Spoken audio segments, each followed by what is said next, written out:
ਰਾਜੇ ਯਾਰ ਸੀ ਹੋਵੇ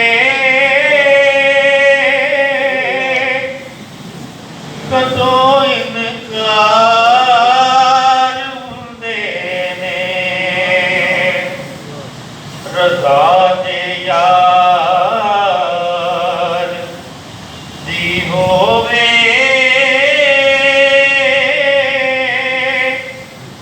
ਕਦੋਂ ਇਨਕਾਰ ਹੁੰਦੇ ਨੇ।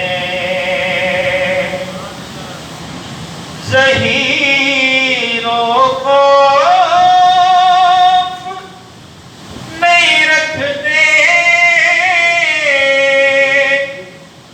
ਹਸ਼ਰ ਦੇ ਇਮਤਿਹਾਨ ਦਾ। ਜਿਹੜੇ ਜ਼ਹਰਾ ਦੇ ਬੱਚਿਆਂ ਦੇ ਬਈ ਖਿਦਮਤਗਾਰ ਹੁੰਦੇ ਨੇ। ਨਸੀਬਾਂ ਵਾਲਿਆਂ ਨੂੰ ਯਾਰ